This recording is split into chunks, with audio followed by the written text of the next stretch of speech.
مهند النعيمي رئيس فريق الذكاء الصناعي بوزارة الإعلام. تكلم في هذه الجناح الله يسلمك عن المبادرات اللي طرحها سعادة وزير الإعلام الدكتور رمزان بن عبد الله النعيمي خلال 3 سنوات. تتكلم عن كيف ممكن نمكن الشباب البحريني المبدع في مجال الإعلام.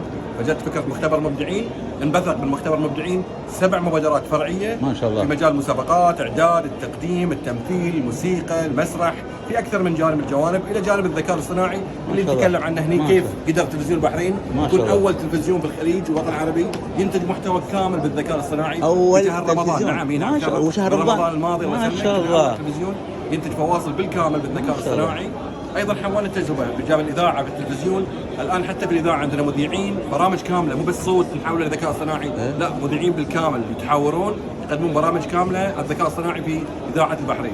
ايضا جت فكره ان كيف نحول الكتب البحرينيه اللي توثق التاريخ البحريني في مجال الصحافه والاعلام والاذاعه والتلفزيون نحولها بالذكاء الصناعي.